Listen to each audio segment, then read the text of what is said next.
vieron que el título ya anticipaba que era un plan ideal. Sobre ese ideal pueden ir pasando una serie de modificaciones.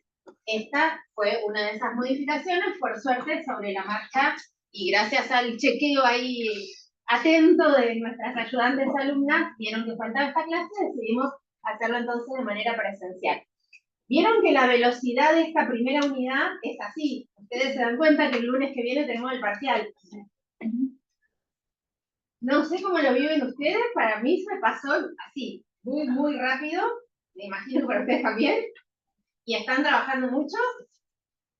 Bueno, es un poco la idea. Después no es que baja la intensidad, pero bueno, en defensa de la consigna, yo avisé cuando empezamos que iba a ser como una cursada con mucha velocidad. Cuanto menos tiempo le dedicamos a esta primera parte, que la idea es que sea un poco repetitiva, ¿no? que recupere y que traiga lo que ustedes ya trabajaron en APS 1, pero cuanto más rápido la pasemos, más llega la parte más linda, que es donde van a estar haciendo prácticas, donde vamos a ver textos diferentes, donde vamos a meternos ahí de lleno con epidemiología, con planificación, con temas que por ahí son más interesantes. Así que bueno, esta es la primera parte para ver si estamos todos en sintonía, si realmente todo el año que cursaron APS1 les hace ahí como de base para que podamos avanzar. Igual notaron algunos aportes conceptuales dentro de los autores de la unidad 1, o era todo muy repetitivo. Cuéntenme así muy rapidito.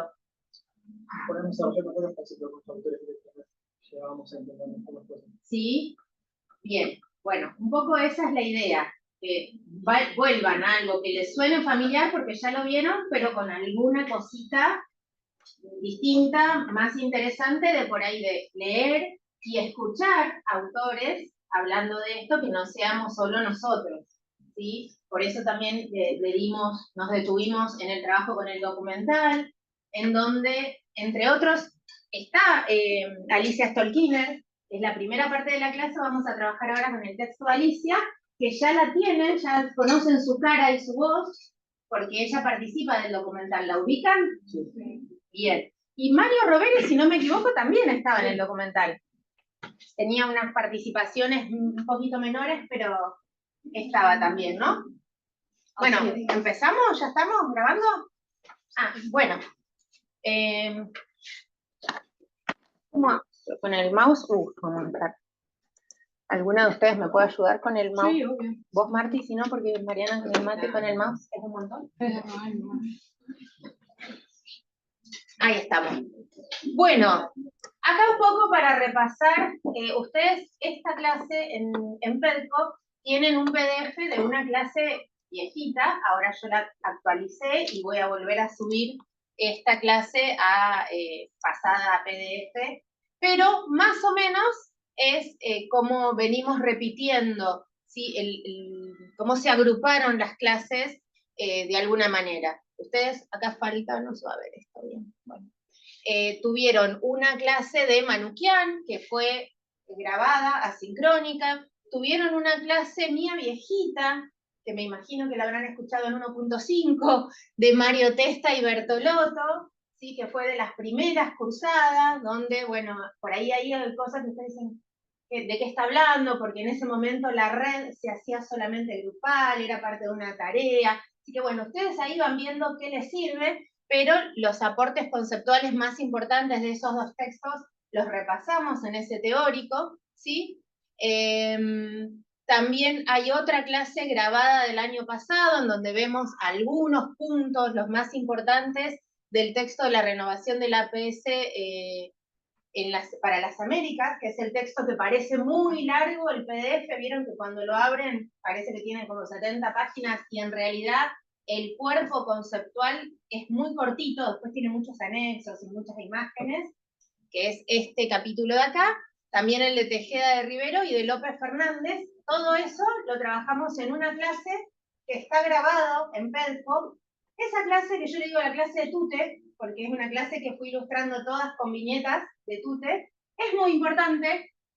Cuando digo muy importante, significa que hay mucho de eso que se toma en el parcial también, ¿sí? Y porque tiene mucho que ver con el enfoque de la asignatura que le venimos dando, que venimos construyendo con el equipo, ¿sí? Entonces ahí están, por ejemplo, lo de las 2 maneras de entender la promoción de la salud, de la Carta de Ottawa, están los fundamentos, ¿sí? De por qué es importante renovar nuestra mirada acerca del APS, la historia de Alma-Ata, que tiene que ver, bueno, hoy se va a retomar un poquito esto con el texto de Rovere, pero que tiene que ver con por qué es importante tener una mirada histórica del momento de la implementación, en el momento en que fue la conferencia de Alma-Ata y la declaración, y cómo se implementó en Argentina, etc.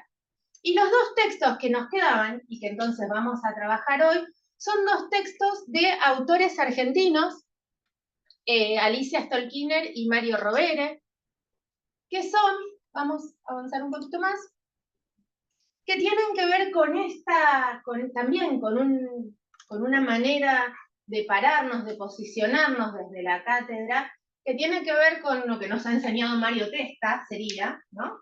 Con que más allá de entender los lineamientos teóricos de la atención primaria de la salud, podamos entender cómo sucede esto en Argentina. ¿Qué de todo esto, ¿no?, está sucediendo? ¿Cómo lo podemos ver en lo cotidiano, en nuestras prácticas en salud? ¿Y con qué nos vamos a encontrar? Si la APS realmente es una estrategia que se sostiene, si está vigente, si está degradada, cuáles son sus fortalezas y sus debilidades. Y la pregunta, que va a ser una pregunta ética, una pregunta ético-política, decimos nosotros, que es la pregunta, bueno, ¿qué podemos hacer con esto?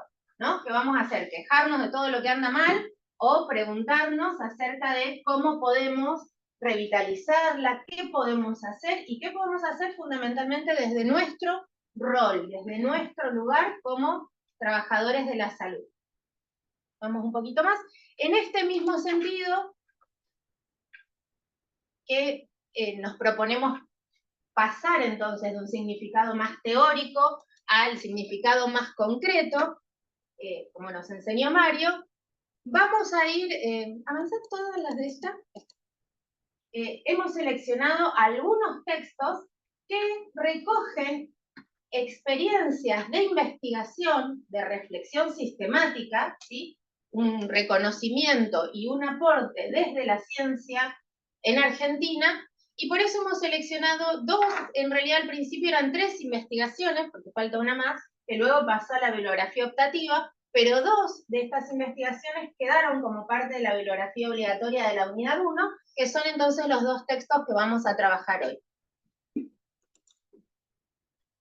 No, uno de los que ya trabajamos, el de Bertolotto, que ya estaba en la clase anterior, y este es uno de los que faltaba, que es a partir de una investigación, esto es lo que quería como resaltar, ¿no? Porque si no también siempre nos queda como esta idea de que la ciencia es algo que hacen otros, y la ciencia es algo que podemos y debemos producir como parte de nuestro trabajo en salud pública, en la universidad, como parte de nuestro rol profesional y no solamente técnico, ¿sí? No somos solamente técnicos que repetimos o que aplicamos un saber que se construye en otro lado, sino que como parte de una posición profesional vamos a ser también convocados a producir un conocimiento, y en ese sentido, tanto Alicia Stolkiner como Mario Rovere son profesionales de la salud. Mario es médico, Alicia Stolkiner es psicóloga, pero ambos tienen este rasgo de ser sanitaristas, es decir, que se han posicionado dentro de la salud pública y han aportado al conocimiento del campo de la salud en Argentina. El formato de investigación, que un escrito no sea solamente como un desarrollo conceptual, sino que nos presente una investigación que se hizo, tiene, a mí me gusta mucho, a mí me gusta porque aparte soy investigadora, entonces me encanta, me siento como cuando leemos el reporte de una investigación, me parece que tiene como algo más de la realidad local, como que trae eso de, bueno, de qué es lo que realmente sucede, y a partir de las voces de los protagonistas. En estas 2 investigaciones hay un contacto de ellos como autores con trabajadores del campo de la salud. ¿sí? Entonces es un saber que no solo podemos ubicar en los autores, sino que ellos toman este mandato de recoger un saber de los propios trabajadores que están en el campo de la salud, ¿sí? En el caso del texto de Alicia, vamos un poquito más, el artículo, que no es muy largo, y no es, a mí no me, ustedes me dirán, pero me parece de una lectura accesible, ¿sí? Así como nosotros nos anticipamos, y yo se acuerdan que les dije, el capítulo de Mario Testa es difícil de leer. Lo amamos a Mario, es un genio, pero no es de fácil lectura, ¿sí? Y había que ahí superar como un cierto obstáculo. En cambio, este artículo que Alicia escribió con otros es de fácil lectura, es amigable a la lectura. Tenemos que tener en cuenta que es un artículo que está publicado en el 2010, o sea, para algunos de ustedes es viejísimo, tiene como más de 10 años, es una barbaridad, y está estructurado en una primera parte que nos introduce, un resumen que nos introduce y nos anticipa los contenidos, y ya nos avisa desde el resumen que el capítulo va a estar estructurado entonces en 5 partes. No, perdón, que va a estar estructurado en 3 grandes partes. Una introducción teórica, que a nosotros nos va a interesar mucho, ¿sí? Luego va a presentar en un segundo momento, va a hablar del contexto argentino, y ahí lo que vamos a tener que hacer, ustedes como lectores, lo que van a tener que hacer es, y ahora yo les voy a ayudar, es a diferenciar qué nos va a servir de ese contexto, porque va a haber datos por ahí muy concretos que como son del 2010 no nos van a interesar. ¿Se acuerdan que esto yo también les anticipé en las primeras clases? Que incluso si son datos de ahora, del 2025, no nos interesa tanto el valor en sí mismo como, bueno, cómo se construye ese dato y qué es lo que nos está diciendo. Pero bueno, ahora vamos a ir a esto de cómo se describe ese contexto argentino, y luego ya presenta los resultados de la investigación. Esos resultados de la investigación también nos van a interesar mucho, y ya nos anticipa que esos resultados son los que van a estar organizados entonces en 5 grandes ejes, ¿no? Si yo tuviera que hacer entonces un esqueleto para leer, si tuviera que hacer, como les recomiendo hacer, un esquema del artículo, ¿sí? En el resumen ya nos permite armar el esqueleto, ¿sí? Lo más importante, qué es lo que nos va a decir al principio, cuál va a ser como la manera de organizar, y que va a haber 5 grandes descriptores, 5 categorías, que son cómo este equipo de investigación organizó los resultados de la investigación. ¿Me siguen hasta acá? Vamos un poquito más. Entonces, ¿qué nos dice la autora en la introducción de este capítulo? La introducción es donde hace como su posicionamiento, ¿no? Nos deja explícito cuál es el posicionamiento teórico-político desde el cual parten para hacer la investigación y el recorrido de la investigación. Entonces, lo primero que nos describe es que se propusieron investigar el sistema de salud en Argentina porque es un caso paradigmático. Es decir, cualquiera de nosotros sabe a partir de experiencias personales, me imagino que en las comisiones estuvo saliendo un poco esto a partir de ver el documental y a partir de recuperar, ¿sí?, sus propias experiencias como pacientes. ¿Pudieron hacer eso? ¿Hablaron de su lugar como pacientes? Eso me parece que es fundamental que no se lo olviden nunca, ¿sí? ¿Qué les pasa a ustedes cuando son pacientes? ¿O qué le ha pasado a algún familiar, a una mamá, a una tía? Porque todos tenemos de estas experiencias, ¿sí? Entonces, nosotros que estamos viviendo acá sabemos que podemos ir a atendernos al hospital. La gente empieza a comparar, bueno, pero no es lo mismo ir a la clínica que ir al hospital, con muchas ideas y muchas representaciones respecto de con qué nos podemos encontrar si voy a la salita, si voy al hospital, si voy a la clínica, si voy a un médico particular. Pero bueno, eso no necesariamente es así. Nosotros nacimos y nos criamos acá y nos parece que es lo más natural del mundo, y justamente una mirada histórica nos ayuda, y contextualizada, nos ayuda a ver que en esto Argentina es bien paradigmático, ¿no? Y tiene estos rasgos con los que tenemos que describir el sistema de salud, ¿sí? El sistema de atención a la enfermedad, que son las características fuertes de fragmentación y segmentación. Esto es lo primero que nos dice Alicia en su artículo. No nos dice, el sistema de salud en Argentina es un caso paradigmático. No es así en todos los países. Acá el sistema de salud está fragmentado y segmentado. Y poder ubicar eso como grandes características del sistema de salud, tristemente tendríamos que decir, porque no son otras características del ser argentino que nos llenan de orgullo, esto es algo que tenemos que decir, bueno, tristemente es reconocido nuestro sistema de salud, entre otras cosas, pero por estas grandes características que van a ser, que van a ir en detrimento de la salud de la población, como ya habrán visto y habrán analizado en relación al documental. ¿Sí? Acá van a ver esta articulación entre el marco teórico y el documental, que si bien no lo incluimos así en las consignas que vieron en los prácticos, ustedes lo pueden ir haciendo ahora. ¿Sí? Pueden relacionar esta primera parte con los conceptos de fragmentación y de segmentación, que los vieron con Manukyan también, ¿sí?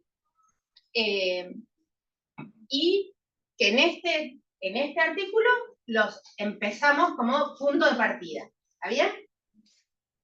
Entonces, ¿qué nos dice la autora?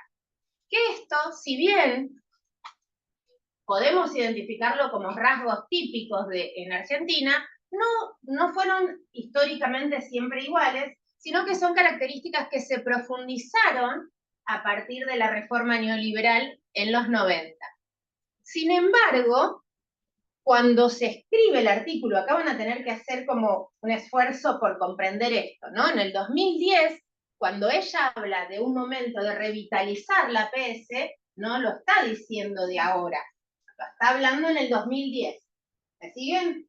Entonces, lo que ella dice es que esta reforma neoliberal, que entró en crisis a partir del 2001, tuvo un momento de crítica que generó como la contraparte de empezar a revitalizar la PS en el 2010. Esto tenemos que hacer el esfuerzo de ver que son como ejes en tensión en donde el mercado y la reforma neoliberal y las características más mercantiles de la salud entran en auge en algunos momentos y luego se compensan como con otra dimensión, ¿sí? Que empieza como a querer revitalizar, la PS vuelve a reconocerse las metas de universalidad, equidad, justicia, ¿sí? Se empieza como nuevamente a defender, bueno, viendo las consecuencias nefastas que tiene cuando la salud queda en manos del mercado y el Estado se corre de cualquier mecanismo de intervención y las graves consecuencias que tiene eso para la salud, entonces aparecen nuevamente movimientos de defensa de la necesidad de un Ministerio de Salud fuerte, de mecanismos de lineamientos claros para obtener unas normativas en salud y una defensa de la salud como derecho, pero esto podríamos decir que históricamente han sido vaivenes, ¿no? No tenemos que en los últimos 50 años hayan sido de la misma manera, como también lo estuvieron viendo en el documental con los hitos históricos, ¿sí? Que también fueron repasando como parte de la consigna. Entonces, todo esto lo recupera Alicia en la parte de la introducción. Vamos un poquito más adelante.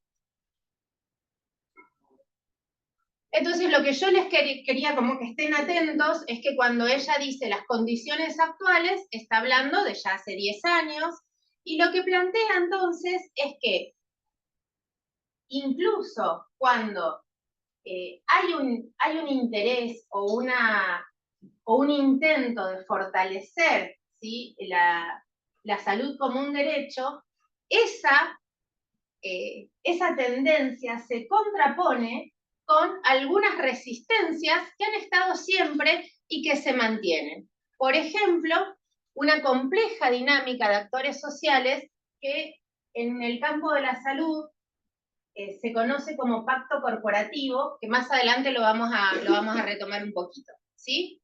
Pero, bueno, que lo podamos entender esto como dos dinámicas que se contraponen, ¿sí? En algún momento se considera que el Estado tiene que tener una presencia fuerte para garantizar que la salud sea un derecho de la población, versus momentos en que se deja la salud más en manos del mercado y el Estado entonces se corre de sus funciones regulatorias.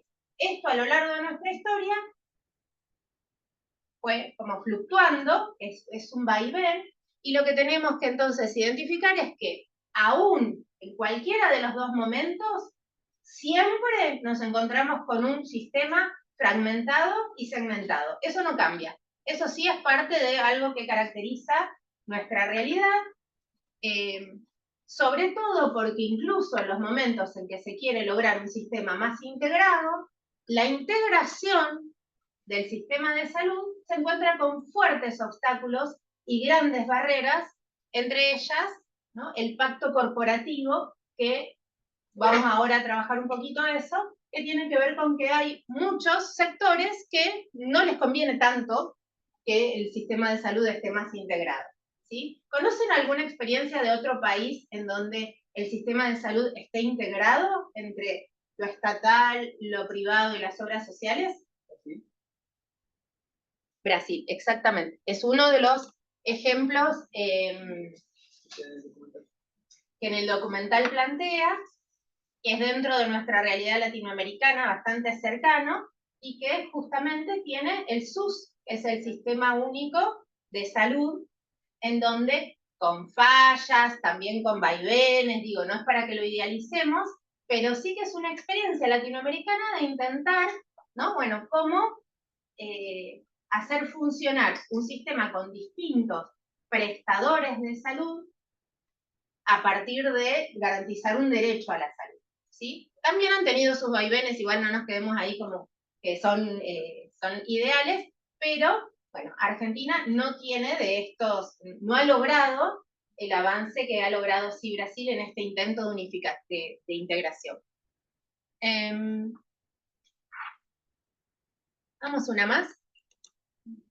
Bueno, esa es la parte que en el artículo es la introducción, ¿sí? Que entonces se posiciona, nos hace un poquito de historia, describe las características centrales, dice, bueno, a ver, vamos ahora a contextualizar la realidad sanitaria en Argentina con algunos datos. Y ahí la autora presenta algunos datos, y yo acá como que les pedí o los invito a eso, ¿no? A ver, bueno, ¿cómo hace alguien que quiere describir el sistema de salud en Argentina, los datos de salud en Argentina para con otros países? Porque acá la autora está hablando o le está hablando al público latinoamericano, incluso internacional, no solo a nosotros. Entonces ahí es interesante, pero yo solamente les subrayo que vean, bueno, cuáles son los indicadores que seleccionó, ¿no?, como relevantes al momento de presentar nuestra realidad, ¿no? No habló solamente de morbilidad o mortalidad, sino que habló de los ingresos por cápita, de la tasa de alfabetización, de la esperanza de vida, digo, acá como para que nos empiecen a sonar, casi para ya empezar a introducirnos a algo que vamos a profundizar en la unidad 2 del programa, ¿sí? Y algo que sí es muy interesante es que en esta parte, de nuevo, aparece como una caracterización respecto del perfil epidemiológico, ¿sí? Nos habla de esta situación en donde en Argentina hay tanto enfermedades del desarrollo como enfermedades de la pobreza, dice la autora, ¿no? Y hay fuertes disparidades, y esto lo vamos a encontrar y lo vamos a trabajar también en la unidad 2, respecto de cómo nos enfermamos en los distintos clases sociales, sería una categoría, o en las distintas zonas, grupos poblacionales, ¿sí? Lo vamos a ver fuertemente en la unidad 2, pero vamos a ver que no nos enfermamos de la misma manera, dependiendo del lugar a donde vivimos o de los recursos económicos que tenemos, ¿sí? Y también en esta parte, fuertemente, describe los tres subsistemas dentro de los servicios de salud, el estatal, el de obras sociales y el privado, como sistemas heterogéneos entre sí, pero que además tienen a su interior fuertes heterogeneidades, ¿sí? Si yo digo subsistema público de salud, no es lo mismo si estoy pensando en el sistema público o estatal en Neuquén que en Buenos Aires, que en Misiones, ¿sí? Nuestro territorio efectivamente tiene una heterogeneidad y ustedes, si bien están estudiando en la Universidad del Comahue y tenemos que conocer la realidad sociosanitaria de Neuquén, de Río Negro, como para partir de acá, no tenemos que perder de vista lo que sucede en otras provincias del país también, ¿sí? En este sentido, por ejemplo, en Buenos Aires, cuando uno va a un hospital, tiene que ver, porque no es como en Río Negro o en Neuquén, en donde los estatales dependen todos de un sistema provincial. ¿Sí? Yo puedo ir al hospital de Cipolletti, pero el hospital de Cipolletti, todos los médicos, los enfermeros, todo el personal contratado, el edificio, todo eso depende del gobierno, del sistema de salud provincial, ¿sí? En cambio, en Buenos Aires nos podemos encontrar con un hospital provincial, pero también nos podemos encontrar con un hospital nacional o con un hospital municipal. Y esta heterogeneidad no aparece así en todas las provincias. Nuestras dos provincias tienen solamente instituciones y personal de salud que cuando estamos dentro del subsistema estatal son provinciales. ¿Sabían esto? Sí. ¿Se les ocurre algún hospital que sea nacional? ¿Conocen? Por ejemplo. Vamos una más.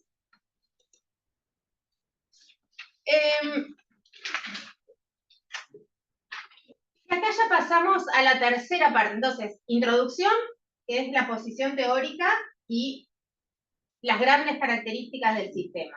De la parte del contexto, solamente quedarnos no con los valores, no se mareen ahí, ni se pierdan, ni se queden estudiando lo que dice de cada uno de esos ítems, sino miren qué interesante cómo él presenta una descripción epidemiológica y sí con la parte de los 3 subsistemas. Y ya llegamos entonces a la tercera y última parte, la parte más importante del artículo, digamos, porque son los resultados de la investigación. Esos resultados, como habíamos dicho, los iba a estructurar la autora en 5 grandes ejes. En el primero, que se llama así, que tiene como este título, la capacidad de conducción del APS, nos ayuda, nos recupera, nos ayuda a entender lo que está planteando la autora al recuperar esta idea del APS como estrategia rectora del sistema, ¿no? O qué es lo que se pretende cuando decimos que, y esto es muy importante porque si llegan a un examen, a un coloquio o a un examen final diciendo que la APS es la puerta de entrada y nada más, ¿no? Que es el primer nivel, ¿no? Porque esto es como eso que nos resuena, ¿no? Como la salud es no solo la ausencia de enfermedad, sino el completo estado de bienestar. Bueno, esas frases que venimos repitiendo, acá las estamos cuestionando, ¿sí? Entonces, para nosotros, la APS no es solo la puerta de entrada, y no está bien definirla como la puerta de entrada, sino que es una estrategia rectora en donde en todo caso, si hay una puerta de entrada, tenemos que pensar bien una entrada a dónde y a qué, ¿sí? Y que va a tener entonces que ver con una determinada manera de entender la salud, como ya venimos viendo en otros textos, con una concepción de la salud, enfermedad, atención y cuidado, no como un estado, sino como un proceso. Bueno, todo esto que ustedes ya venimos diciendo en otros textos, acá lo recupero en 2 parrafitos, ¿sí? Y es muy interesante para hacer ese repaso. Y acá también es donde, y hablando precisamente de la capacidad de conducción, nos habla de la puja entre distintos actores que quieren distintas cosas a la hora de pensar la salud. Esto también ya lo habíamos visto con Mario Testa. ¿Vieron que cuando Mario Testa dice que necesitamos contextualizar la APS en 3 grandes factores? ¿Se acuerdan cuáles eran esos factores? Mario dice, no podemos tener el concepto abstracto del APS, necesitamos contextualizarlo en cada país donde se implementa.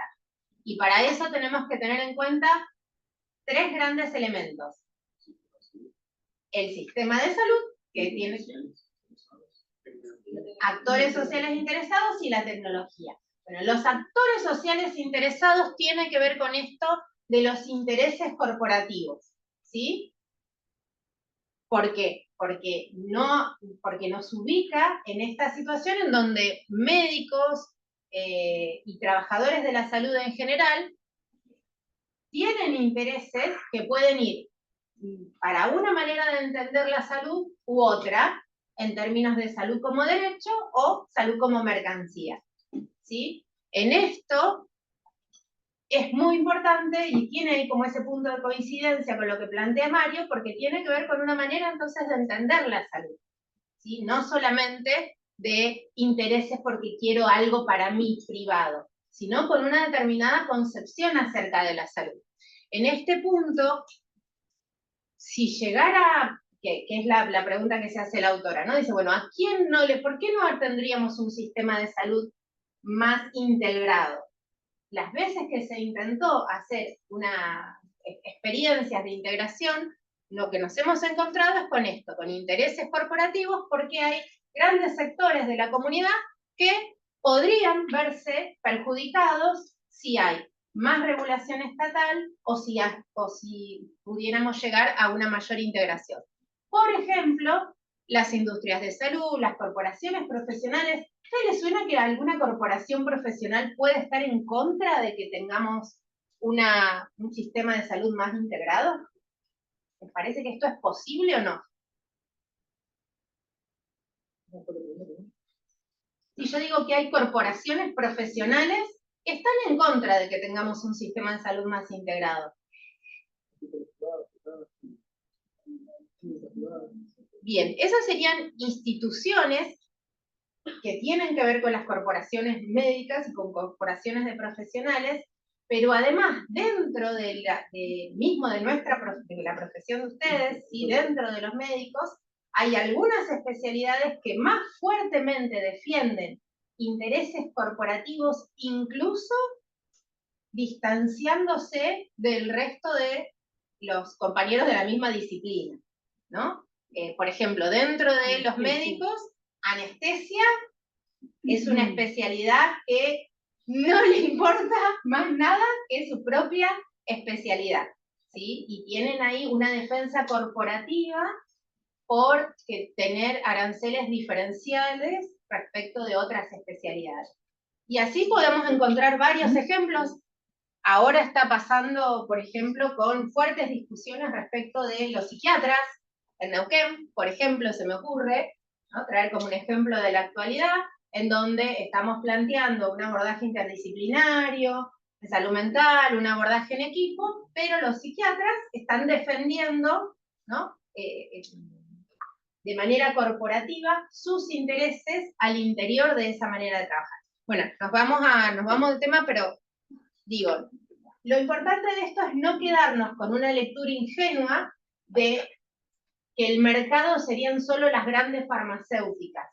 Cuando hablamos del mercado es una lógica, ¿sí?, de ganancia, de oferta y de ganancia, en donde la salud, el concepto de salud que predomina no es el de derecho social, sino el de mercancía. Y esto se da a gran escala con las farmacéuticas, pero también se da en pequeñas escalas, ¿sí?, cuando las luchas son fragmentadas, diríamos.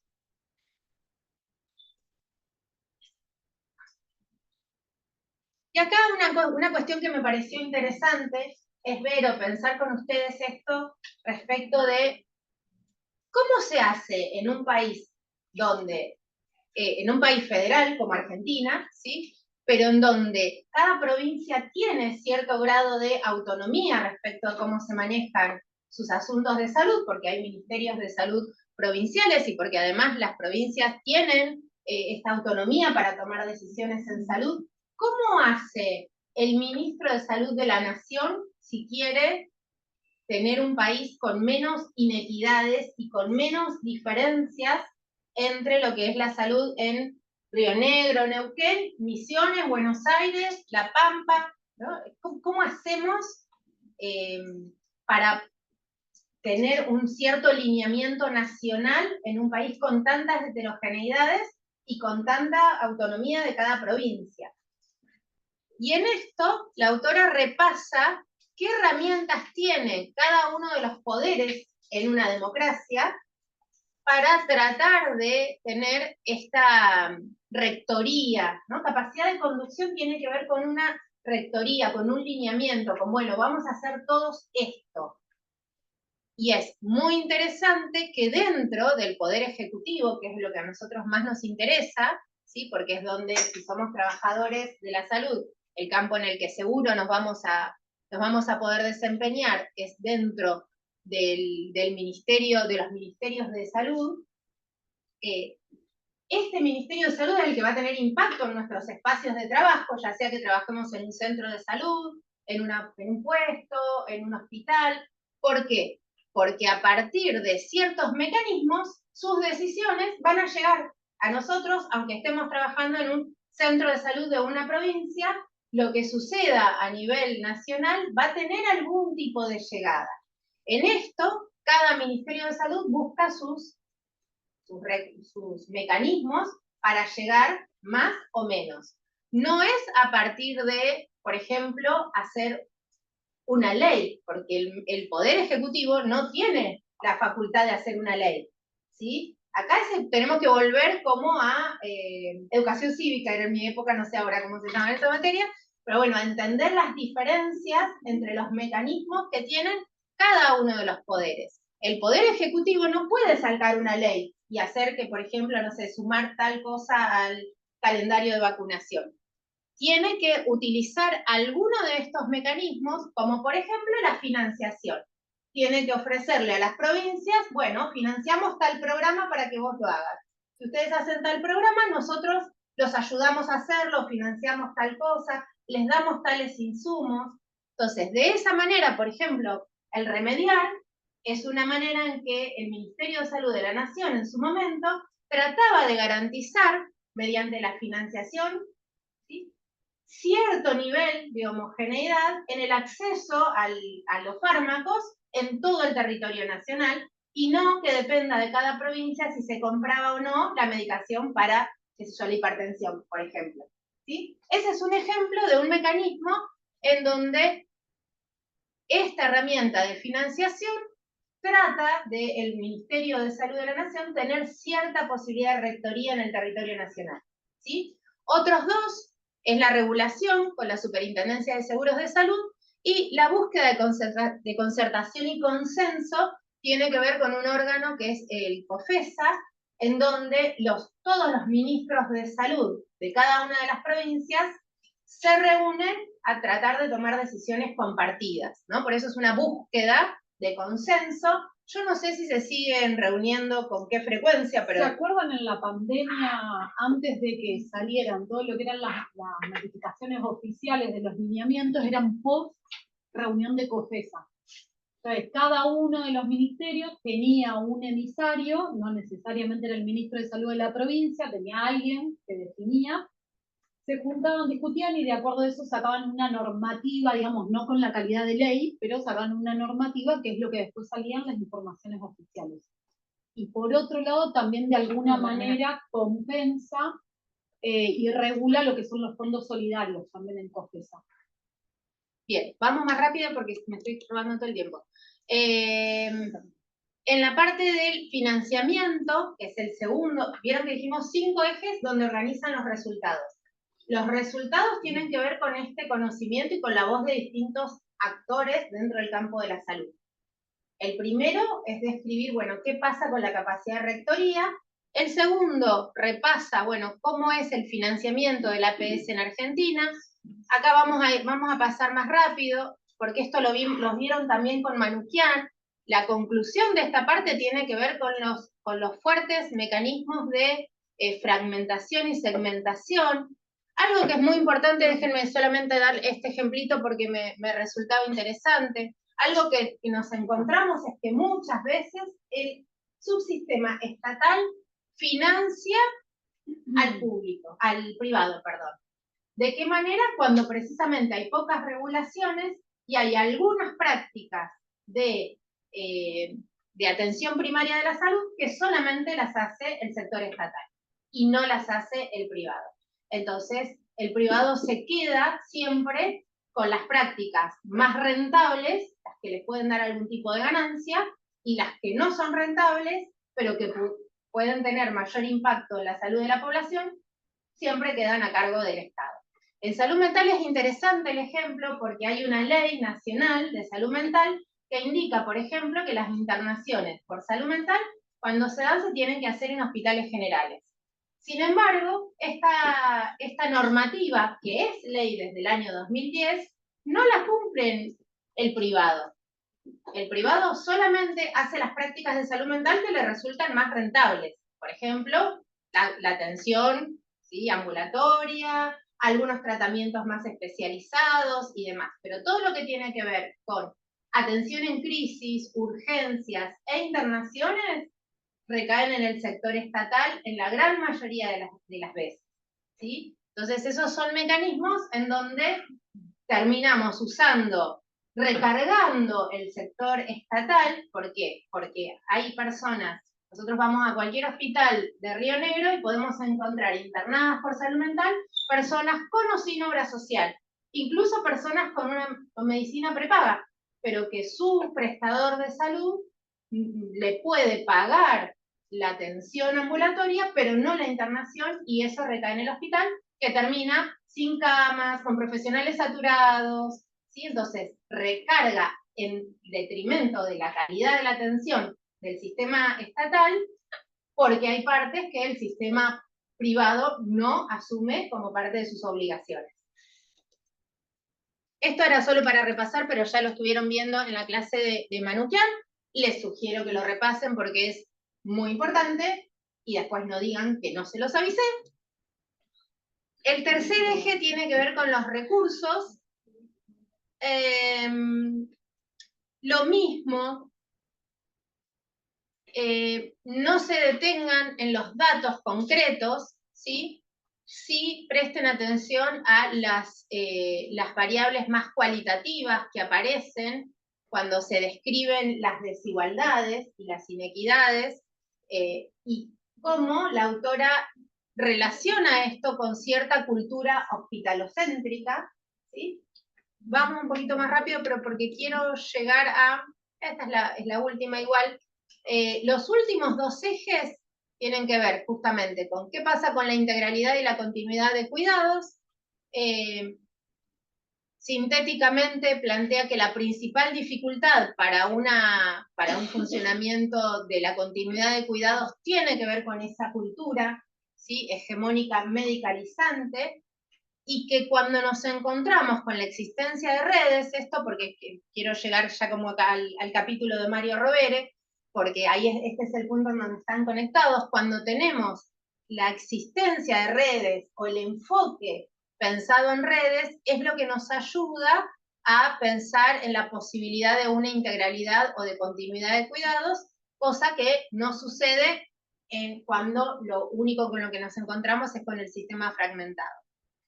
Y en el mismo sentido, las articulaciones intersectoriales se pueden dar en distintos niveles, ¿sí? No solamente a nivel más macro, sino a nivel más micro. Acá es muy importante que recuerden esa diferencia entre trabajo interdisciplinario y trabajo intersectorial. ¿Se acuerdan la diferencia? Interdisciplina, ¿sí?, es médico, psicólogo, enfermero. Intersectorial, cuando trabajamos con otros sectores como educación, como justicia, ¿sí? Esto, lo que se encuentran en la investigación es que más allá de que existen algunas redes a nivel más macro, entre salud, educación, justicia, lo más importante es lo que sucede en lo local. Y que en lo local, algunos equipos de atención primaria logran esa articulación intersectorial y otros no. Y que esa heterogeneidad tiene que ver mucho con las voluntades de cada equipo. ¿Por qué? Precisamente porque no hay una normativa clara. Entonces, cada vez que no nos encontramos con una normativa clara, lo que predomina es la visión de cada uno de los equipos.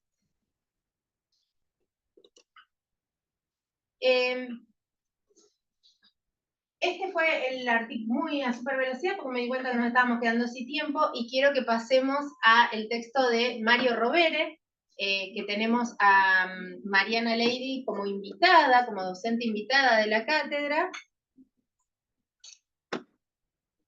El texto de Mario Rovere es uno de los capítulos del libro Redes en Salud, Grupo Instituciones y algo más. ¿Y algo más? ¿Me falla ahora el mouse? Yo le quiero agradecer a Mariana que haya aceptado compartir con nosotros su presentación del texto, un poco para que no me estén escuchando a mí 1 hora y media, hablando a 1.5, pero además porque Mariana es una gran docente que está llegada hace poco al territorio. Ella era docente de la Universidad de Rosario y se ha sumado como colaboradora y como docente invitada, está trabajando en una de las comisiones con el profe Facundo, y bueno, le pedí que nos haga esta presentación de este texto. ¿Sí? Gracias, Mariana. Bueno, muchas gracias por la invitación. La idea es ir medio rápido. Por ahí justo este texto coincide con que soy de Rosario, fue elaborado en Rosario y fue elaborado por equipos de trabajo. Esto también es importante, ¿no? Y me parecía esto de poder contextualizar un poco que si bien es Robert el que lleva el portavoz, quien fue de alguna manera quien coordinó los equipos, lo hacía con el conjunto de los trabajadores de todo el sistema de salud municipal. Como decía la profe, en ese sentido Rosario, Santa Fe, a diferencia por ahí de lo que es Neuquén y Río Negro, tenemos nivel de sistema de salud municipal con una Secretaría de Salud, nivel provincial y después lo que son los programas nacionales. Un poco todo lo que es hospitales nacionales y demás ya no quedan porque en la oleada de los 50-60 fueron una parte pasados a provincia y en la segunda oleada de los 70 los 2 hospitales que quedaban nacionales, que eran hospitales, escuelas universitarios, pasaron a la provincia. Yo soy de hablar medio rápido, me pueden ir frenando, me pueden ir preguntando, no hay ningún problema. Trato de traer ejemplos, si los ejemplos los aburren, si ven, pero por ahí porque me parece que está bueno que podamos hacer medio ahí carne de lo que leemos con lo concreto cotidiano de la práctica en salud, ¿sí? Yo vengo de trabajar hace bastantes años, como decía Clau, empecé a formarme en el 2001, donde había un contexto totalmente distinto, donde la formación en la carrera era totalmente distinto, empezar después, bueno, a insertarme en el sistema en el 2008, y bueno, seguir trabajando y en distintos sistemas y en distintos lugares también, pero siempre en lo público.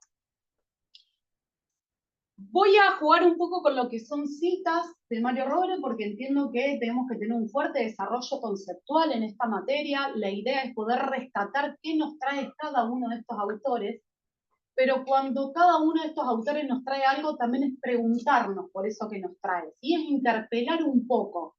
Hoy quizás lo hagan desde un lugar de alguna, digamos, atención que han tenido ustedes, de alguna consulta de algún familiar, algún proceso de atención, pero en pocas semanas van a estar transitándolo desde otro lugar, ya más desde el lugar de las prácticas con los equipos de salud en territorios concretos. Entonces, Mario Rovere va a definir el primer nivel de atención, y esto es importante, y vuelvo a hacer hincapié, y Claudia también lo hizo, además, el primer nivel no es APS, es solo el primer nivel, y él lo va a definir en el 2006 como el lugar en el cual se va a dar la mayor inserción comunitaria, porque es el nivel que está más cercano a donde las personas de alguna manera desarrollan su cotidianeidad, ¿sí? Es el lugar que queda más cercano a donde viven, donde trabajan, crecen, se educan y demás. Es aquel que tiene mayor interacción con la dinámica social, es el que se supone que en función de que nosotros adherimos a la estrategia de atención primaria de la salud, están orientadas las políticas sanitarias. Y acá viene la pregunta, ¿realmente ustedes creen que esto hoy es así? ¿Este es un nivel priorizado? ¿Realmente tenemos la idea de que el primer nivel de atención hoy es la puerta de entrada, es el de mayor interacción social? De la mano de algo que ha venido sucediendo en el proceso, digamos, de modificaciones del sistema de salud, yo pondría bastante en tensión eso si hoy no son las guardias, por ejemplo. Y las guardias no son del primer nivel de atención. Sin embargo, es el lugar donde mayormente frecuentan y cuando entramos a ver los motivos de frecuencia y de consulta, perdón, y esto es a nivel nacional, no es a nivel local, no es Río Negro, no es Neuquén, ¿sí? Son lo que nosotros vamos a hablar de códigos verdes, son consultas banales. Sin embargo, la gente va mucho más a la guardia que a un centro de salud. Revisen ustedes sus propias historias y cuando han tenido que realizar alguna consulta de salud, ustedes, familiares, amigos, de vuelta a alguien, la mayoría de las consultas son por guardia. Entonces, digo, puede ser en el ámbito del privado, en el ámbito del estatal, en el ámbito de las obras sociales. Vamos a ver que yo esto por lo menos lo podría poner ahí en tensión. Seguro es el que tiene más que ver con la dinámica social, con la cotidianeidad. Pero hoy pondría ahí entrecomillado y sobre todo con la población masculina y adolescente o adultos jóvenes, si es realmente el que está más cercano y el de mayor flujo de consultas. Eso, bueno, y acá un poquito, poder pensar en el 77, 78, ustedes ya vienen esto repitiendo un montón, lo que es Salud para Todos en el año 2000. Han pasado cerca de 50 años, esto después se tradujo en lo que es atención primaria de la salud, y tenemos que ubicarnos qué pasaba en el 77-78. Un poco en la comisión el otro día hicimos este ejercicio desde cómo se fundaron en 1920 los primeros bosquejos de las obras sociales, pero acá también vamos a tener 78-77, piensen que veníamos de finales de los 60, comienzo de los 70, todo lo que era el movimiento en contra de las guerras que se venían dando, tuvo un movimiento del progresismo, el hipismo nace ahí, digo, había movimiento, mucha efervescencia, mucha juventud, las revoluciones sociales, Francia, Italia, España, digo, toda Europa, una parte de Estados Unidos. Teníamos gobiernos democráticos, empieza esto de la socialdemocracia, con, de alguna manera, estados que vamos a definir nosotros como estados benefactores en el sentido o de bienestar, que toma un rol totalmente distinto, ¿sí? Es un rol que va a tomar una presencia mucho más activa, donde entiende que hay que garantizar para todos los ciudadanos una base en cuanto a sus derechos, entre otros el acceso a la salud. Después de ese periodo, finales de los 70, coincidente con esta declaración, porque es importante también, perdón, yo voy y vengo bastante. Cuando llegamos a un punto, si nosotros pensamos que la consigna esta, Salud para Todos en el año 2000, fue un punto de llegada, es que hay todo un proceso previo, ¿sí? Este proceso previo fue toda esta cocina de los 60, de los 70, que llegaron ahí con una perspectiva hacia adelante. Pero en eso nos encontramos con que en los 80, a nivel mundial, empieza el ascenso de todo lo que son gobiernos más conservadores, con estados mucho más restrictivos en cuanto al financiamiento de políticas, las orientaciones y demás, y particularmente en Latinoamérica nos vamos a encontrar con lo que fueron las grandes dictaduras, ¿sí? Las más atroces, no solamente en Argentina, sino en toda Latinoamérica. Entonces ahí también empieza a ponerse en tensión un poco esto, se corre del centro, deja de ser un norte esta consigna para todos estos gobiernos, sean de facto o sean democráticos, y queda medio de costado. En esto es que les digo, la segunda oleada de la provincialización o descentralización de muchos de los recursos, de programas, hospitales y demás. Después de todo eso, en el caso de la Argentina, alrededor del 82-83, tenemos el retorno a la democracia. Nuevamente aparece un Estado mucho más presente en un intento de reparación, de restitución de derechos, pero luego de eso, en estos vaivenes y cuestiones que no son tan cíclicas, pero sí podemos decir en espiral, volvemos a estados neoliberales con la desregulación de las obras sociales, privatización de muchos espacios, esto es alrededor de los 90. En el 2000 post-crisis social con su estallido, conocido del 2001, o conocido como el argentinazo, hablando particularmente de acá, aparece nuevamente un Estado mucho más presente, intenta regular algunas situaciones, llegamos con índice de pobreza altísimo, desnutrición, mortalidad infantil y demás, y dice, bueno, frente a esto hay algo que hacer. Y empieza con algunas estrategias que tenían que ver con el financiamiento, con la normativa, con instauración de algunos programas y también con todo un legado de leyes que hoy garantizan algunos de los derechos y que están ahí medio endebles algunas cosas. Y Rovere dice en esto, tomando todo este contexto, porque dice, bueno, cuando se dio lo de Alma Ata, cuando se dio, digamos, todas estas consignas y esto que se tenía como meta en el 2000, dice, los mismos actores institucionales convocados hoy, hablando del 2006, no escribirían las mismas cosas. El equilibrio o correlación de fuerzas que permitieron aquella declaración en aquel momento no existen más. Y esto es importantísimo, cada vez que lean un autor contextualicen en qué momento está hablando, porque esto va a pasar todo el tiempo. En el 2006 no es lo mismo que en el 78 y no es lo mismo que el 2025 que estamos hoy, ¿sí? Esto va cambiando como vamos cambiando también nosotros, ¿sí? Esto en el nivel individual, pero también en el nivel colectivo tiene traducciones. Existen otras cosas y nos proponemos analizar brevemente cuáles son.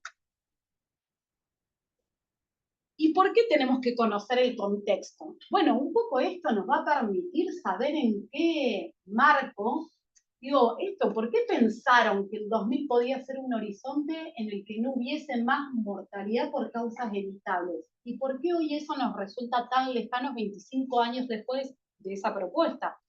Es decir, bueno, un poco tiene que ver con esto que decía, veníamos con oleadas ascendentes de participación democrática a nivel mundial, no solamente local, veníamos con otras conquistas a nivel del Estado, ¿sí? De derechos y demás, y se propone esto, y él hace una mirada crítica y dice, la atención primaria de la salud, enunciada como estrategia, justamente lo que le faltó fue una estrategia. Aparece como consigna, aparece como lema, inclusive como un marco normativo, como un hacia dónde, ¿sí? Como un sentido, pero no dice el cómo. Y no solo el cómo, sino que cuando no dice tampoco el cómo, tampoco está muy ahí una lectura de los actores sociales, de quiénes intervienen, quiénes están a favor, quiénes están en contra, ¿sí? Y había una idea de que veníamos bien y íbamos a seguir bien. Después esto se fue para atrás. Y entonces, decir esto de qué pasa con la estrategia tiene que ver con la planificación estratégica y dos autores que para mí son centrales, pero no son los únicos que desarrollan el tema, Mario Testa y Matus. La salud como un campo en disputa, acá viene, no sé si vieron algo de la idea de campo, ¿no? Nunca desarrollaron bien. Imaginemos esto, que es, de alguna manera, son los actores sociales, estamos todos tironeando de una misma soga, por decirlo de alguna manera, y ahí vamos a estar viendo quién en este momento, y esto es súper dinámico, logra la hegemonía o tiene más fuerza. Lo vamos a ver un poco en la unidad 3. Bien, entonces no les digo mucho. Sirve de anticipo. Bien, sería esto, nos estamos peleando en la cancha por la pelota y hay que ver quiénes juegan, quiénes son los que salen a la cancha y quién mete gol. Y en esto vamos a tener la industria farmacéutica, vamos a tener el colectivo de trabajadores, vamos a tener los usuarios, vamos a tener un ministerio de salud, ¿sí? Pero esto también lo tenemos que tener muy presente porque es algo que dinámicamente todo el tiempo va a ir cambiando. De vuelta, no es lo mismo 78, 2001, 2025. Hoy pensemos si tenemos un movimiento de usuarios fuerte, importante, que esté en disputa. Digo, quizá frente a algunas problemáticas puntuales puede ser, pero no es lo más habitual encontrarnos con esto. Y algo que no les gusta y que para mí es buenísimo, pero porque además me sirve hasta para la clínica, el consultorio, pensar en distintos niveles de análisis, singular, particular y general, y cómo actúan los determinantes y los condicionantes. Y esto los que están en la comisión también ya me escucharon hablar de la relevancia que tiene, pero porque nos permite pensar inclusive intervenciones hasta en el consultorio mucho más adecuadas a aquella persona con la que tengo enfrente. Si esto además lo traspolamos y ponemos nuestro, se nos va a mover el singular y el particular y el general, no es estático, el singular no siempre es un individuo, pero para no marearlos con eso sería eso, son niveles que hay que tener en cuenta para poder pensar por qué en algún momento aparecía APS como una promesa, como el ideal, como lo que iba a suceder a la vuelta de la esquina, que en el 2000 nadie iba a morir de desnutrición, y hoy nos encontramos con que sigue sucediendo. En ese marco dijimos APS es la estrategia, no sabemos muy bien cómo, avanzamos, retrocedimos, ¿y ahora qué hacemos? Tenemos dos líneas que están en tensión, además de todos esos actores sociales, y tienen que ver con la de los derechos sociales y la mercantilización de la salud. La mercantilización de la salud va a decir de alguna manera, Mario Rovere, que también esto de la intervención del mercado, no del mercado solo como poder económico, sino también pensémoslo como lo simbólico, como en el orden de las ideas, ¿sí? Más en esta época de la inmediatez. Voy a la guardia porque me atienden rápido, porque me responden rápido, y voy a lo mejor por una angina. Y hace 20 años, cuando no existía eso, ¿alguien se moría de angina?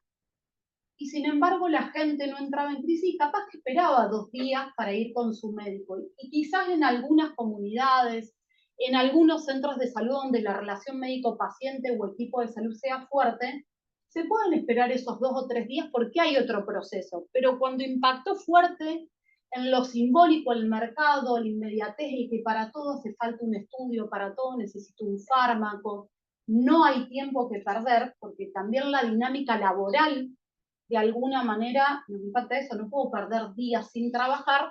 Bueno, todos estos son aspectos que tienen que ver con la mercantilización en tensión con lo que son los derechos sociales, ¿sí? Pero voy a decir, los derechos sociales no es algo que lo otorga simplemente el Estado, porque un Estado, venga un gobierno, tome el norte y sea más o menos piola, sea progre, va a otorgar más derechos. Dice, desde ahí vamos a quedar medio flojo. Esto tiene que ver con la construcción de ciudadanía. ¿Y qué es esto de ciudadanía? Es al revés también, en realidad es un poco dinámico entre los dos, se da de una manera dialéctica, entre el derecho y el ciudadano, el poder pensar cómo se apropia de esto para poder defenderlo y cómo también lo pone en agenda para poder sostenerlo. Una de las leyes, las últimas leyes, podemos pensar, conocen que hay una ley nueva de cuidados paliativos, hay una ley nueva de oncopediatría, hay una ley nueva de HIV, hepatitis virales, tuberculosis y sífilis, ¿saben? Que tienen 2 años, 3 años como mucho. Bien, eso es parte de lo que él va a cuestionar. Dice, si no hay ciudadanía, no hay derechos que se puedan ejercer y no hay derechos que se puedan defender. Y ni hablar que ustedes están formándose como médicos, digo, es algo que tenemos que conocer, porque a los médicos nos da el marco legal en el cual nosotros vamos a trabajar, qué tratamientos podemos indicar, cómo vamos a trabajar con los usuarios, cómo vamos a notificar enfermedades, con qué fármacos contamos. Yo me puedo leer el último paper que emitió el New England, por ejemplo, que es uno de los más leídos, pero si yo no tengo idea qué fármacos hay en la Argentina, todos mis pacientes con cualquiera de estos problemas de salud van a estar maltratados, ¿sí?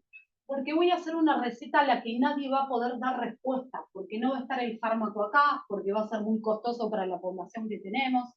Sí, entonces esto es importante. Y esas leyes, lo más interesante que hay, igual que por ejemplo, la de IBILE, interrupción voluntaria e interrupción legal del embarazo, lo más interesante que tienen, como la gran mayoría van a hablar los que se dedican al derecho sanitario, es que son producto de los movimientos sociales, son producto de la constitución de ciudadanía. A partir del que el colectivo de usuarios, de personas que tenían algunos de estos problemas de salud, empezaron a organizarse, empezaron a cuestionar, empezaron a juntarse con los médicos que lo atendían, con los equipos, con los servicios de salud, pudieron pensar en una legislación distinta, en cuáles eran sus derechos, ¿sí?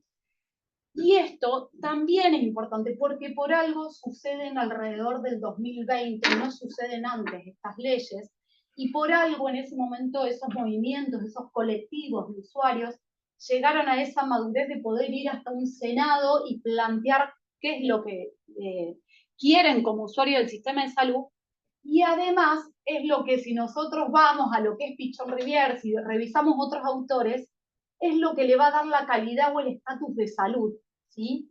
Donde la salud tiene que ver justamente con la lucha contra las adversidades, tiene que ver con el poder pensar en que no quiero ser simplemente un padeciente, un paciente, sino qué voy a hacer para modificar mis condiciones, individual y colectivamente. Esto también es central.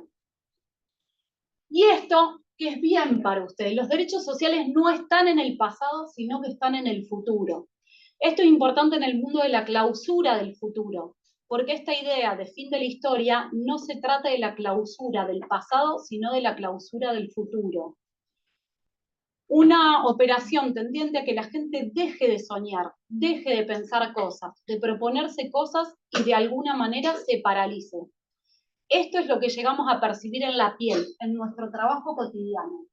Y esto, así como se expresa en el 2006, se siente hoy en las instituciones de salud, se siente hoy en la gestión en salud para quienes hacemos gestión.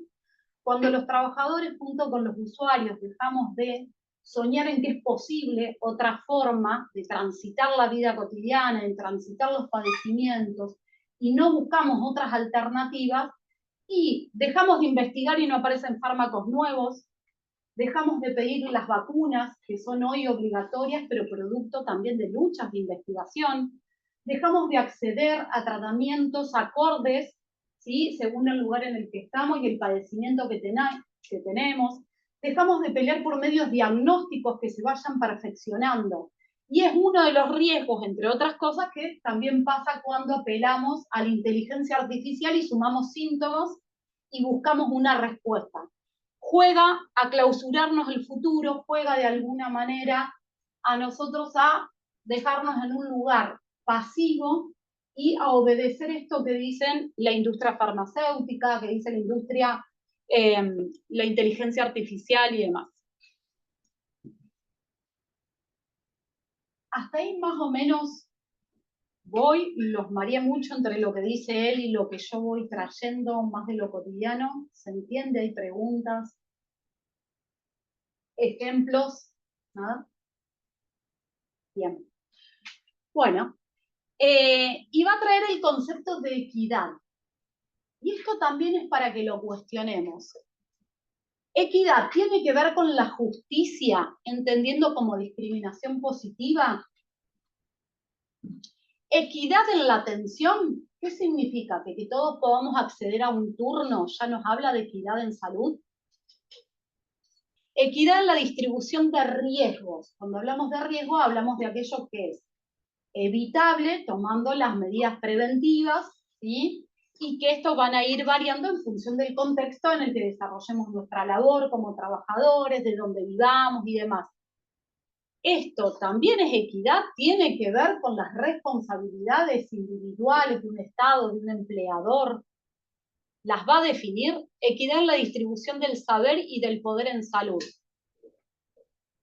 ¿Es equidad o un poco el juego de estas cuatro juntas? Y si pensamos en participación en salud, en poder, y es la participación social, ¿cómo logramos la participación social y con quiénes?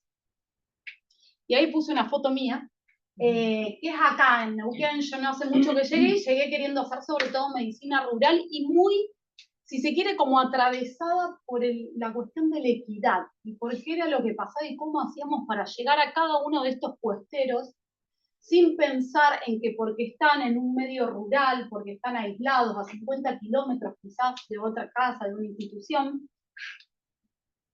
tenemos un deber ético y es el de conocer las leyes que regulan nuestra práctica, así que está bueno que vayan ahí ayornando cuál es nuestro marco legal, como las leyes que les nombraba recién, pero también en tener una información y transmitir una atención de calidad, porque equidad no es acceder al turno, sino que es acceder a una atención de calidad de acuerdo a la necesidad de cada usuario, ¿sí? Lo que en este caso él necesitaba seguramente no es lo mismo que necesita un hombre de su misma edad, pero que vive en el medio urbano, en una casa de material, con agua, luz, gas, cloacas y demás, ¿sí? Entonces, pensar en equidad tiene que ver con estos 4 ejes, pero también estos 4 nos tienen que traer preguntas. Si nosotros los repetimos, seguramente tengamos prácticas inequitativas. Es cuestionarnos para poder pensar en el cómo o el qué. Componentes estratégicos de la atención primaria va a ser uno de los ejes que va a trabajar en el texto, también como medio subtítulo y de vuelta, como producto de lo que trabajó con trabajadores de la salud en el 2006 en la Municipalidad de Rosario. Iba a decir, algunas cuestiones que hay que tener como centrales es la reorientación del recurso humano. ¿Qué pasa con la medicina rural, la medicina urbana? Esto de la periferia en el centro. Porque estoy en la periferia, esto del centro periférico de salud. Voy a hablar específicamente de este término del centro periférico de salud, de lo que banalmente se le dice CAPS o salita en algunos. Dice, bueno, pero es contradictorio en sí mismo, centro pero periférico, y como primer nivel, pero para dar respuesta a qué, y si esta va a ser una respuesta de calidad o al decir de Mario Testa va a ser primitiva o precaria, ¿no? Y entonces, bueno, el que más trabaja sobre esto, por lo menos que a mí me gusta mucho cómo lo trabaja, es Testa, donde dice, donde menos recursos hay, es donde tiene que estar el mejor formado, porque con menos elementos de las tecnologías duras y con más uso de las blandas y semiblandas, que no sé eso tampoco si lo trabajan, va a tener que tratar de desburocratizar los procesos de salud, enfermedad, atención, cuidado, para generar una atención de mayor calidad en ese marco, ¿sí? Y entonces, ¿cómo? Bien, bueno, por eso no sabía si lo ya vamos lo a habían... ver, todos los dos lo vamos a ver después. Lo vamos a ver en la unidad 3. Básicamente va a decir, bueno, una cosa es la relación médica-paciente, una cosa son los... muy reduccionista, ¿no? Pero es la relación, otra cosa va a ser los conocimientos que uno tiene aprendidos desde la universidad, lo que se va formando, y otra cosa va a ser tener el tomógrafo, tener... esas serían las duras, las semiduras y las blandas o leves. Más o menos sería así. Permitime decir una cosita, porque este punto es muy interesante cuando plantea la reorientación del recurso humano para también salirnos como de esta dicotomía hospital-centro de salud, ¿no? Que venimos como de esa concepción en APS 1, por ahí, o más reduccionista, ¿sí? Y acá hay una fórmula muy interesante de Mario Rovere, porque dice, la discusión no tiene que ser hospital o centro de salud. No es a qué le doy más importancia, al hospital o al centro de salud, sino que el centro, dice él, tiene que ser la población. Esa es la revolución que nos propone. Ni el hospital ni el centro de salud, la comunidad, la población. Ahí tiene que estar, él dice, la punta del compás, ¿no? Cuando pensamos en dónde centrarnos. Nuestra mirada tiene que estar centrada en la comunidad y por eso corrernos de esa dicotomía. Porque además si pensamos esto, se supone nosotros vamos a hacer la mirada estatal porque tenemos como muy desagregados los 3 niveles, primer, segundo y tercer nivel de atención, que no tiene que ver en sí mismo con, o sea, son los niveles de complejidad, pero a su vez tenemos los niveles de complejidad al 8. Pero es decir, también esto, si nosotros el acento o el centro lo vamos a poner en la población, seguramente nos cambian las instituciones de salud. Va a haber en algunas poblaciones que voy a requerir más de un tipo de perfiles, supongamos en una población joven, en edad reproductiva y demás, seguramente sobre todo trabaje con profesionales más ligados a la salud sexual y reproductiva, trabaje con trabajadores que estén más ligados a las infancias. Voy a necesitar, y esto tiene que ver con los perfiles también de poblaciones, que los perfiles, si bien en general los usamos como perfiles de morbilidad, de por qué mueren y enferman nuestras poblaciones, también lo podemos pensar en perfiles poblacionales netos, hablando también del aspecto de salud. Entonces, bueno, poner el acento también nos gira en eso y es pensar el recurso humano, el recurso material y demás en función de la población. Ay, tengo un ejemplo muy bonito de mi reciente viaje, porque estuve en Junín de los Andes, aprovecho y les cuento. Y todo esto me hace pensar mucho en algo que sucedió, que hace rato que yo estaba un poco alejada del sistema. Y en esta oportunidad pudimos ir junto con gente del hospital a los puestos sanitarios. Y en esos puestos sanitarios a reunirnos con gente de la comunidad. Y por ejemplo, es muy hermoso la diferencia entre un puesto donde había población rural con determinadas necesidades. Después les voy a traer fotos y voy a rearmar esta clase en función de eso también, porque bueno, en una se dio como toda una asamblea donde vinieron muchos vecinos a hacer sus reclamos, ¿no? A hacer reclamos de lo que necesitaban, de lo que estaban demandando, y el director del hospital los pudo escuchar, versus otra de las postas que en realidad está más cerca de las comunidades mapuches, en donde el que se acercó a hablar, en este caso con la subdirectora, fue uno de los jefes de los mapuches, que son el Lonco, y lo que nos planteaba, por ejemplo, es que no necesitaban más atención médica o de enfermería, sino plantearon bien la problemática del odontólogo, que era algo que no estaba como parte de las cuestiones priorizadas desde la visión del hospital, y ellos no solamente lo trajeron como problema, sino que también trajo como una posible solución, porque replanteó la distribución en cuanto a la cantidad de veces que venía el odontólogo a cada uno de los puestos, y él decía, nosotros no necesitamos que venga cada uno de los puestos y hacer tan poquito, preferimos que venga uno, porque nosotros nos podemos movilizar hasta acá, pero que tenga más complejidad y nos pueda resolver más cosas.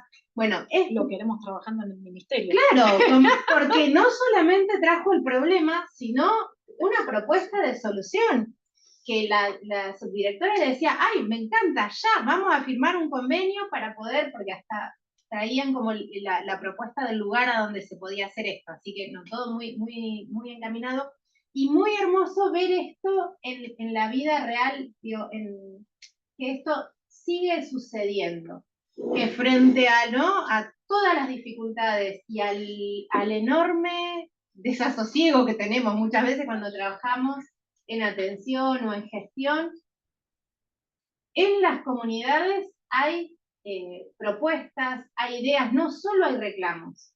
Esto es muy importante y quiero que se lo queden también para el momento de las prácticas. No es solo que vamos a ir a la comunidad a ver qué necesitan. Vamos a ir a la comunidad a ver qué proponen, cuál es su saber, qué es lo que tienen para aportarnos, y los tenemos que escuchar porque son los que realmente saben acerca de su salud, acerca de sus necesidades, y tienen propuestas que van a enriquecer nos van a enriquecer a nosotros también. Así que, bueno, nada, muy reciente y quería compartirlos porque fue muy emocionante, muy hermoso ver que esto que parece pura teoría está ahí en la vida real.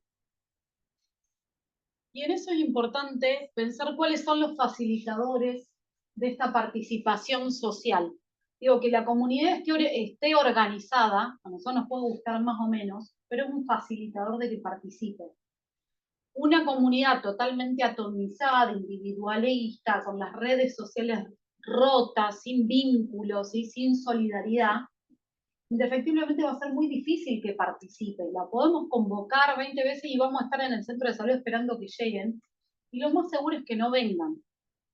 Y entonces hay algunas cosas y hay cosas, hay estrategias que uno se da que cree y dice, che, pero está re piola hacer el taller de, no sé, caminata con los adultos mayores, ¿no? Dice, che, pero no viene ninguno.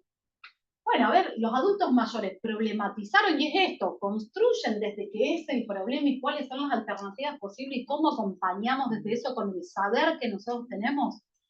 Porque también hay una idea errada de que muchas veces salimos de la facultad creyendo que nosotros tenemos la solución para los problemas y en realidad lo que tenemos de alguna manera es un aporte técnico-conceptual para acompañar intervenciones que puedan potenciar esto, pero que el otro sabe. Ustedes dicen, che, me duele algo, ¿cuál es la resolución? Calmar el dolor. Digo, después veremos el cómo, y en eso está lo nuestro desde lo técnico, de alguna manera conceptual. Y no perder de vista, y es mucho ensayo y error, esto de qué facilita y qué imposibilita la participación social. Cuando yo empecé la residencia de medicina general, teníamos una sanitarista, había llegado ministra de Salud, Débora Ferrandini. Ella era para mí, excelente maestra. Un carácter había que poder llevarlo y hacer una guardia con ella, y cuando te evaluaba, nada, era todo, tenía que saber hasta cuántos pañales por día usaba el chico, cómo hacía la mamá para pagárselo, dónde vivía, te jugaba todas las variables, y tenía una cosa que decía, bueno, yo quise saber cómo era vivir en una villa miseria, entonces me fui a vivir a una villa miseria. Y ahí fue un poco también cuestionar estas cosas. ¿Es necesario transitar por lo que el otro está transitando para poder ponernos en el zapato? Es lo que quizá hoy podríamos pensar en empatía. Si no queremos decir empatía, por lo menos devolverle alguna pregunta al otro y que el otro nos pueda dar cuenta. Y en ese marco pasaron dos cosas, así que son las anécdotas que les quiero traer. Una era que para ella el usar el AMBO ponía una distancia con la comunidad. Para mí súper discutible. Yo al AMBO te lo uso para todo. Y he hecho talleres de fútbol con ambos, me rompieron algunos ambos, taller de carpintería, trabajo con jóvenes, el tercer tiempo, y no ponía la distancia. Para mí la distancia es actitudinal, no es de cómo me visto, ¿sí? Pero bueno, digo, son dos posiciones, no sé si una está bien o está mal. Digo, a mí me funcionó y hasta ahora no me representó un obstáculo. Sí me facilitó el ingreso a muchas casas. Sí me facilitó más en un contexto donde hay miedo, donde está roto el entramado social. Me facilitó que me identificaran con el equipo de la salita y que entonces se animaran a abrirme la puerta y que entonces se animaran a venir a la plaza. Digo, a mí me facilitó. Para ella era un obstáculo. Y otra cuestión, en función de esto de ponerse en los zapatos, nos pasa que a una compañera, en medio de una rotación, en el transcurso de una rotación, un profesional abusa. Y la discusión que se nos dio entre los compañeros era, che, nosotros queremos que nos saquen de esa rotación. Hay un abusador, y no solo que está ejerciendo poder desde el lugar de que es un profesional ya formado y todo, sino que además ahí pasábamos 24 horas, dormíamos con esa persona en la misma habitación y demás.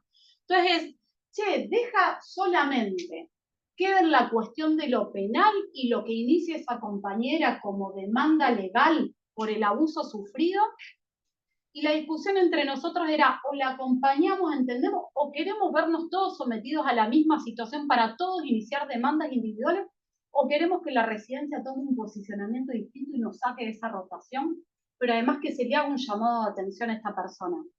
Y fue una disputa que tuvimos, fueron muchas discusiones.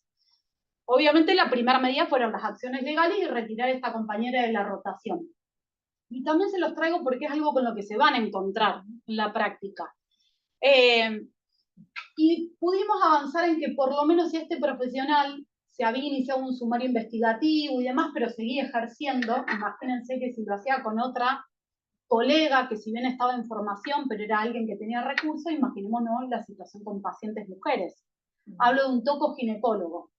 Tremendo. Es decir, y logramos por lo menos que durante un tiempo se lo saque de lo asistencial y que después solo haya compañeros varones de guardia, tanto de rotación como colegas ya formados. Ya sé que estamos en horario y algunos tienen clase, así que si se tienen que retirar no hay problema. Si tienen los que se puedan quedar 5 minutitos más, hacemos un pequeño cierre y ya terminamos. La hago súper rápida entonces. Tecnologías apropiadas, de vuelta, hablamos de las blandas, las duras y las semiduras o semiblandas. Medicina pobre para pobres, o tiene que ver con la capacidad resolutiva y en los medios más adversos pensar en mayor capacidad resolutiva, que no significa la medicalización ni mucho menos, sino pensar en la atención de calidad y acorde. Los componentes que va a mencionar de estratégicos tienen que ver con las formas de organización, modelo de gestión participativa versus modelos jerárquicos burocráticos. Y acá es decir, el trabajador, ustedes mañana como profesionales de la salud, quizás también, si alguno en este momento se desarrolla como administrativo en un centro público o privado, ¿es un engranaje más o es un actor clave en el modelo de gestión? ¿O está tomando definiciones cada vez que a un paciente le plantea un tratamiento, le pide un estudio, que le pregunta si va a usar insulina para la diabetes, si tiene heladera, si tiene luz, y si es un tratamiento que va a poder hacer? Programación local por necesidades. ¿Quién accede? ¿Cuáles son los costos simbólicos y materiales para acceder a la atención en salud? ¿Hablamos de equidad, volviendo a los 4 ejes anteriores, o de exclusión? Y llega el que está en mejores condiciones porque es el que pudo hacer cola a las 5 de la mañana para sacar turno para que lo vean. Digo, ¿o es realmente el anciano, es realmente la persona que más necesidades tiene, pero que justamente por eso no está en condiciones de hacer la cola a las 5 de la mañana? Intersectorialidad, ¿con quién la pensamos? El con quién no es con todos los que están en el territorio. El con quién tiene que ver con el para qué. Y en función de eso también, todo esto tiene que ver, a su vez, se va cruzando todo con planificación estratégica. Volvemos, digo, porque están en continua dinámica. El equipo psicosocial del centro de salud en el que estoy tenía un taller de ESI en una escuela que depende del obispado. Me invitan a participar y el obispo les dice, antes de que yo participe, no llegué, no tuvo nada que ver conmigo, le dice, bueno, chicas, muchas gracias, pero vamos a prescindir de esto, si no queremos en la escuela. Contra toda normativa legal, aún vigente, pero decir, bueno, con esa persona, ¿podemos pensar en algo intersectorial? ¿O será que tendremos que pensarlo con un grupo de madres, tendremos que pensarlo con el club, tendremos que pensarlo por fuera de la escuela, pero con esa misma población? Entonces, el con quiénes no es con cualquiera de cualquier modo, sino que tiene que ver con el para qué. Reorientación del financiamiento sectorial tiene que ver dónde hacemos la mayor inversión, en sueldos, en insumos, en tecnologías, en todo esto. Y acá también es un poco preguntarnos, cuando estamos en el nivel, si se quiere, más micro de la consulta, pero también si alguno alguna vez participa de gestión, en cómo construimos, dónde se invierte y en qué invertimos. Y la cobertura total. Acá tenemos intención, inclusión, exclusión, lo que son políticas universales versus las focalizadas. De vuelta, quizás no tengan que pensar en todo como blanco o negro, uno o el otro, quizás todo depende de un quizás, de según cómo se lo ve y en el momento en el que está. Para algunas cosas va a estar buenísimo el universal, pero para algunas otras vamos a necesitar de lo focalizado, ¿sí? Esto no es hospital versus centro, es todo junto y al mismo tiempo, pero en con distinta, digamos, capié. Y ya vamos llegando al final y cuando dice las redes en realidad tienen que ver con una respuesta que se hace cuando tengo relativamente pocos recursos, no sé si pocos, sino que son acotados, como es lo que sucede tanto en el ámbito de lo público y de lo privado. No es que solamente el Estado tenga poca plata. Digo, las empresas de salud privada no tienen un tomógrafo en cada sanatorio. Eligen dónde ponerlo, eligen dónde poner una terapia, eligen dónde poner una unidad coronaria y demás. Entonces, en función de esto trabajan en redes. Si ustedes sacan, estoy conociendo de lo privado recién ahora acá, así que puede ser que en algunas cosas me equivoque, pero sacan un turno para Leven Salud. Creo que Leven es imágenes. Según qué tipo de estudio y demás, van a un edificio, van a otro. ¿Sí? Si son niños, van a ir a la San Lucas. Si hablamos de adultos, van a ir... Digo, eso también es en red. Quizás no con la lógica nuestra, pero sí con una lógica estratégica económica de mercado. Entonces, las redes tienen que ver con los servicios de salud. ¿Los mareé ahí mucho? No. Bien. De las redes con la población para enfrentar los problemas concretos o para definir esto que decíamos antes, ¿qué es un problema? Algo que para mí es un problema, para el otro puede no serlo. cualquier estrategia que me dé, si para el otro no es un problema, va a ir al fracaso derecho. Y voy a estar con la idea de que son ignorantes, son brutos, no me entienden, no saben, no quieren curarse y demás. Y con las redes sociales que con frecuencia son todas esas que nos anteceden. Y acá, nada, les puse una imagen porque me parecía que mencionamos, si bien no es de la Argentina, porque nosotros es muy raro que hablemos de alcaldes y gobierno local, nombra varias instituciones, pero volvemos a lo mismo. Estas redes tienen que ver con el cuándo, el para qué centralmente, de qué modo y demás. ¿Y qué responsabilidades tenemos nosotros hoy como profesionales y mañana también ustedes? ¿Sí? ¿Y qué responsabilidad nos cabe como actores sociales de la población? Bueno, acá tenemos los profesionales, son parte del sujeto de la construcción del derecho a salud. Si yo no sé cuáles son los derechos de mis pacientes, si yo no sé cuáles son mis derechos, difícilmente pelee por los mismos. Difícilmente cuando yo recete X medicamentos retrovirales, me peleé con la obra social para que realmente se los cubra. Si no conozco la normativa, y voy a elegir el que me da la obra social, no el que necesita mi paciente y que además la ley lo avala. ¿Sí? Si yo no sé cuáles son los derechos de las mujeres para abortar en la Argentina, seguramente dilate los tiempos, termine transformándolo en una situación de riesgo y termine generando un problema donde no había un problema. Sí había que hacer un ejercicio de un derecho. Los profesionales tenemos una causa más grande que las contradicciones internas entre nosotros, entre las peleas que nosotros podamos darnos en cuanto a conceptos económicos o clínicos. Esta causa más grande es justamente la idea de defender el derecho a la salud junto con la gente. Y acá les traje esto, la salud es un derecho, no un privilegio. En el último año hubo muchas oleadas, está el Bonaparte, el Garraham, digo, todo lo que es salud mental, viene como muy creciente. Esto es del año pasado, ¿sí? Autoconvocados, pero este año también hay lucha de autoconvocados en Neuquén. Los residentes en formación también han salido a la calle, no solo por cuestiones económicas, como tienen que ver lo salarial, lo régimen laboral, sino por condiciones que trascienden esos dos aspectos. Y en esta articulación de gobernabilidad, de ciudadanía, de derechos, nosotros como sector, en cada uno de nuestros niveles de decisión, de vuelta, puede ser el consultorio, puede ser el Ministerio de Salud, podemos ser asesores, estamos tomando decisiones que van en el sentido de la inclusión o que van en el sentido de la exclusión. Y esto es un posicionamiento ético-político, pero que tiene que ver con las prácticas cotidianas, con lógicas que reproducimos y que a veces ni siquiera nos preguntamos. Nosotros aprendimos que la diabetes, según tales patrones, se trata de tal manera. Entonces me viene un paciente con tales características y yo le indico tal cosa. Si no pregunté nada de su contexto, si no analicé el plano de lo particular, si no fui al plano de lo general, de vuelta, voy a estar fracasando. Bueno, un poco era esto, un poco no, todo esto. No sé si hay preguntas, dudas, algo, ¿no? Bueno. Vayan a leer Rovere, que está muy bonito ese artículo. Los dos textos que vimos hoy son de linda lectura, así que a meterle. Adiós. ¿Se sabe qué?